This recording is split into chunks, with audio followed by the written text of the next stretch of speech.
Lakini kwanza ni mukhtasari wa habari na msomaji ni Nasteha Mohamed. Shukran Sarafina. Mpango wa ushuru wa kimataifa wa Rais Donald Trump umerejeshwa kwa muda baada ya mahakama kukubali kuondoa uamuzi uliozuia ushuru huo wa biashara kwa mataifa kadhaa na utawala wa Rais Trump.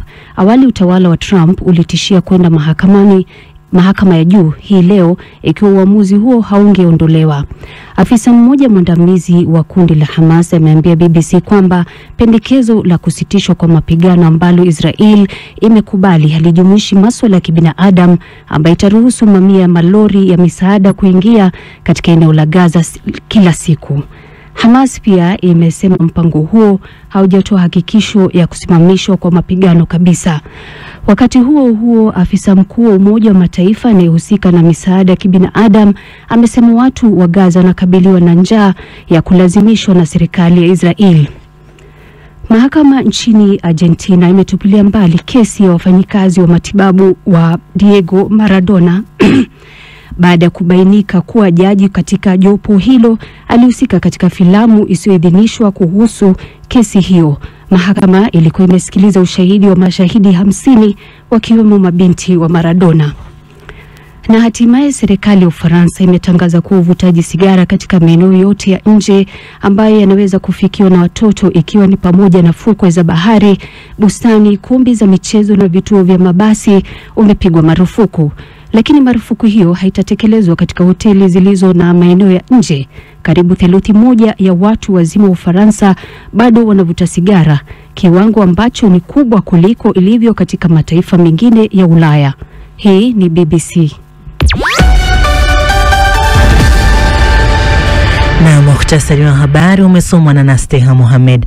Msikilizaji, unasikiliza matangazo ya Amka na BBC kutoka idhaa ya Kiswahili ya BBC. Vile vile unaweza kuyapokea kupitia redio ya shirika mbali na yako kwenye tovuti ya bbcswahili.com ama kupitia ukurasa wetu wa Facebook BBC Swahili.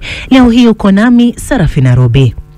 Tukiendelea ni kwa mpango wa ushuru kwa nchi mbalimbali ulimwenguni wa Rais wa Marekani Donald Trump umerejeshwa kwa muda baada ya mahakama kukubali kusitisha uamuzi uliokuwa ukizuia ushuru wa biashara, huku ukizingatia rufaa ya ikulu ya White House. Phyllis Mwate na maelezo zaidi. Siku ya Jumatano, majaji maalum walisema Rais Trump alikiuka mamlaka yake kikatiba alipotoza ushuru mkubwa kwa bidhaa zinazoagizwa kutoka mataifa tofauti kote duniani. Walimpa siku 10 kubadilisha mpango huo, na utawala wa Trump ulipuuzilia mbali uamuzi huo wa mahakama ya shirikisho ya biashara ya kimataifa na kutaja kuwa kama mfano wa unyanyasaji wa mahakama. Mahakama ya rufaa ya shirikisho ilikubali ombi kutoka ikulu ya White House na kusitisha kwa muda agizo la mahakama ya chini ambayo iliamua kwamba Trump alivuka mamlaka yake na kukiuka majukumu ya kimataifa.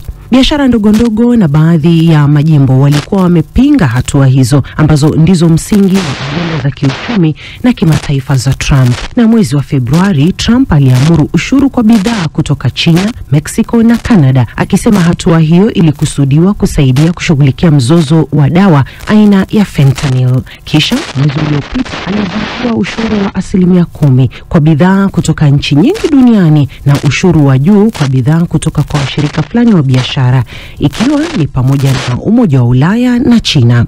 Kufikia sasa, ikulu ya White House imesimamisha au kurekebisha baadhi ya matangazo hayo, wakati inasema kwamba inafuatilia mazungumzo ya kibiashara. Sasa uamuzi wa mahakama ya rufaa wa kuweka ushuru huo kwa sasa hauna uzito katika masuala mapana ya kesi hiyo ambayo itaendelea kusikilizwa. Kesi hiyo itasikizwa tena tarehe 5 mwezi wa Juni. Mshauri wa biashara wa Trump, Peter Navarro, amesema kwamba hata kama ikulu ya White House itapoteza rufaa iliyokata, bado imejitolea kuhakikisha kwamba mipango kadhaa ya kutoza ushuru inaendelea.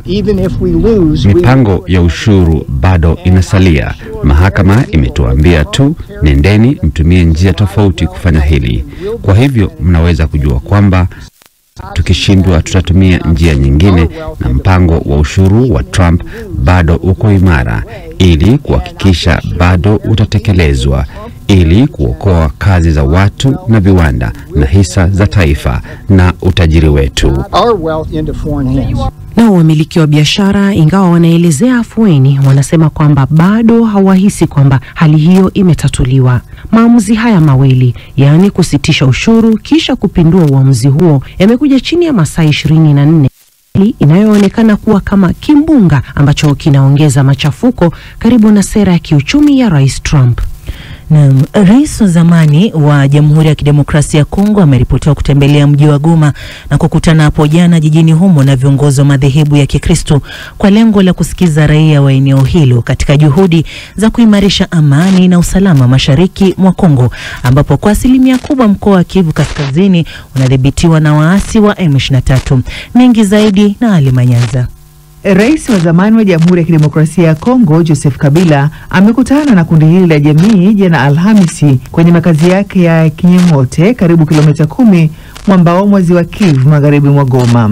Mmoja wa washiriki wa mkutano huu kati ya Rais Kabila na wawakilishi pamoja na viongozi wa dini na madhehebu mbalimbali, Askofu Mkuu Joel Amurani amesema Rais Kabila aliwaambia kuwa amerudi nchini humo kwa amani, huku wasiwasi wake mkubwa ukiwa ni kuona amani ikirudi na kurejeshwa kwa uadilifu wa eneo hilo. Hata hivyo, amesema Rais Kabila hajazungumza juu ya uasi wa M23 wala hakuonyesha jina la mrithi wake. Askofu Amurani amesema Rais Kabila aliwaambia kuwa yupo Kivu Kaskazini kwa sababu yeye ni mtu wa amani na hafurahii kuona kazi aliyoijenga ikiangamizwa. Sisi tulikuja kujibu kwa mwaliko ambaye Rais Kabila alitualika kwa ajili ya mambo ambayo inakosesha amani nchi yetu, na akatuambia kwamba alikuja ili awasikie watu, wasikie shida na malalamiko ambaye wananchi wanakuwa nao kuhusu migogoro ambaye inaangamiza sana hii sehemu ya mashariki ya nchi yetu. Sisi tunampendekeza kumwambia kwamba yeye kama vile rais wa zamani alipigana vita na kufanya kazi kwa ambaye tunaisifu sisi wote, hiyo hekima afanye yake yote ili amani na umoja wa nchi vipate kurudi. Kauli hiyo rais wa zamani wa Kongo imezua mjadala miongoni mwa raia wa kawaida, wanasiasa wanaomuunga mkono pamoja na wale wanaomuunga mkono rais wa nchi hiyo Felix Tshisekedi. Raia wametoa maoni haya. Haizuri kitu gani kufanyika, ila haki yetu ni amani. Kama seneta wa Kongo, kwangu nawaza ni mapema zaidi kulipitia tendo hilo. Itakuwa tunatusaidia ili vipumbuzike vanduku viishe. Kote basi umoja, tukue umoja. Nao wanachama wanaomuunga mkono rais Felix Tshisekedi wamesema alichokifanya kwa sasa ni ishara tosha kwamba Kabila yupo pamoja na waasi mashariki mwa Kongo. Agustino Kapila ni mmoja wa viongozi wa chama cha UDPS jijini Goma kinachomuunga mkono Felix Tshisekedi. Mamlaka yake ilitoka kule wakati walikuja na AFDL walianzia kule, na njoo tena anaenda kule juu akamanja tena silaha arudi. Yetu tuko na matatizo mengi, inaonyesha kwamba tulikuwa tunaongozewa na mtu mwenye atujue. Naye Ezekia Muhaya kutoka chama cha PPRDC kinachomuunga mkono Joseph Kabila jijini Goma amekuwa na haya kujulisha. Yale magawanyiko, yale ubaguzi, ukabila ambao ulikuwa umeonekana kweli kuongoza nchi, tunafikiri hapo unakoma, sababu amekuja, tunafikiri ya kwamba yeye anapofika na kuja kuunganisha nchi. Hatua hii ya jana ya kukutana na viongozi wa dini inakuja baada ya kiongozi huyo wa zamani kuvunja ukimya wake kwa kukosoa vikali utawala wa mrithi wake Felix Tshisekedi. Na tukiendelea ni kwa mojawapo wa maafisa wakuu wa Hamas ameiambia BBC kwamba pendekezo la kusitisha mapigano ambayo Israel imekubali haijumuishi itifaki ya kibinadamu inayoruhusu kuingia kwa mamia ya malori kila siku katika eneo la Palestina. Afisa huyo amesema ingawa kundi hilo bado linazingatia pendekezo hilo, linakinzana na majadiliano ya Hamas na maafisa wa Marekani. Robert Kipto na maelezo zaidi.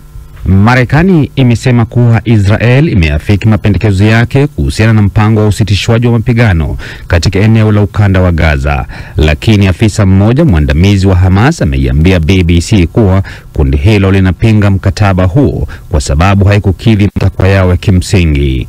Mazungumzo ya kumaliza mzozo kati ya Israel na Hamas uliodumu kati ya zaidi ya miezi 19 iliyopita yameshindwa kupata suluhu hadi sasa.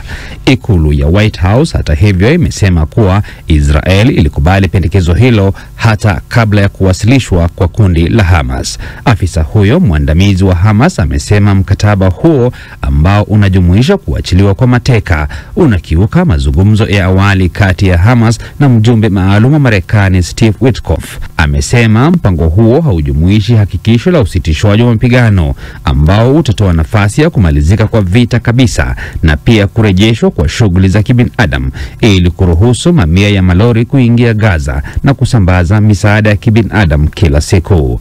Kundi la Hamas limesema kuwa litatoa msimamo wake hivi karibuni. Polisi nchini Afrika Kusini wanawasaka wahalifu waliofanya mauaji ya hivi karibuni ya mwanafunzi wa chuo kikuu na kuarifu kuwa wamelisambaratisha genge lilokuwa likiwalenga wanawake katika vituo vya ununuzi. Zaidi na Florian Kaijage. Polisi pia wamesema wamelikamata gari hilo aina ya Volkswagen Polo ambalo linadaiwa kutumika katika mauaji ya mwanafunzi huyo mwenye umri wa miaka 30. Gari hilo lilikutwa na chembe za damu ndani kwenye karakana ya Phoenix huko Durban. Mwanamume mmoja ambaye polisi waliamini kuwa ndiye mmiliki wa gari hilo amekamatwa. Picha za watuhumiwa wengine watatu ambao ni Fezile Ngubane, Filangekosi Sibongukule, Makanya na Bongani Mthinkulu wanaodaiwa kutoroka zimetolewa na polisi. Polisi wamesema washukiwa wawili, Bwana Makanya na Bwana Mthinkulu, mwezi uliopita walikamatwa kwa kumteka na kumwibia mwanamke huko KwaZulu-Natal wakitumia gari moja. Wawili hao kwa sasa wapo nje kwa dhamana kulingana na taarifa za polisi. Amesema washukiwa hao watatu walikuwa hatari na akawaonya wananchi kutokaribia. Bi Mungale alionekana mara ya mwisho Jumapili akiwa na mwanaume ambaye alikuwa amekutana naye siku chache zilizopita katika eneo moja la maduka. Picha kutoka kamera za usalama maarufu CCTV zilimuonesha akiondoka eneo la Keo, Johannesburg na kurejea kwenye gari jeupe aina ya Volkswagen Polo lenye nambari bandia za usajili. Marafiki zake walisema alialikwa kwa ajili ya miadi na mwanaume aliyejulikana tu kama John ambaye alikutana naye huko Johannesburg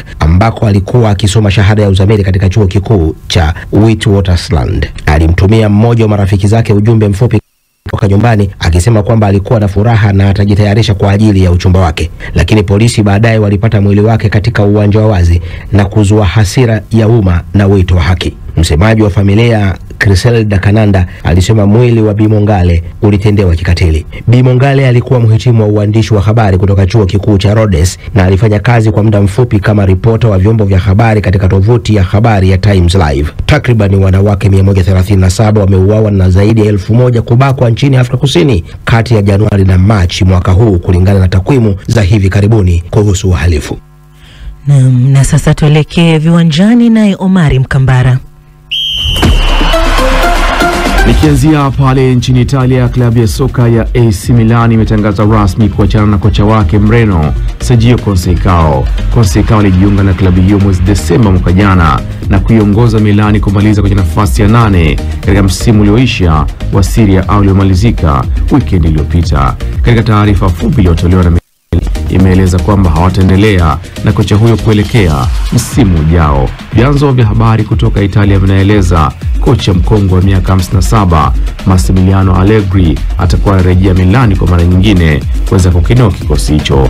Allegri aliwapa AC Milan ubingwa wa mwaka 2011 wa Serie A. Kwingineko, kocha wa Manchester United Mreno Ruben Amorim amekiri kwamba klabu yake inapitia wakati mgumu baada ya kuzomewa walipopoteza mchezo huko Malaysia. Akizungumza kabla ya mchezo wa leo wa kirafiki dhidi ya timu ya Hong Kong, alisema ni vigumu na mashabiki kwa sasa kwa msimu mbovu ambao mbaya, lakini hawana cha ziada zaidi ya kuweza kuyakabili. Na sasa tuangazie michuano ya tennis ya Roland inaendelea hivi sasa. Nyota namba 1 kwa ubora duniani kwa upande wa wanaume, yani Sinner, amefuzu baada ya kumfunga Mfaransa Richard Gasquet kwa seti 3 ya 6-3, 6-0 na 6-4. Naye Alexander Zverev na kusonga mbele baada ya kumshinda Jesper de Jong kutoka Uholanzi. Mkongwe Novak Djokovic aliendeleza rekodi yake bila kupoteza baada ya kumfunga Mfaransa Cotton Mount na hivyo kusonga mbele. Ni hayo katika michezo asubuhi hii. Naitwa Omari Mkambara.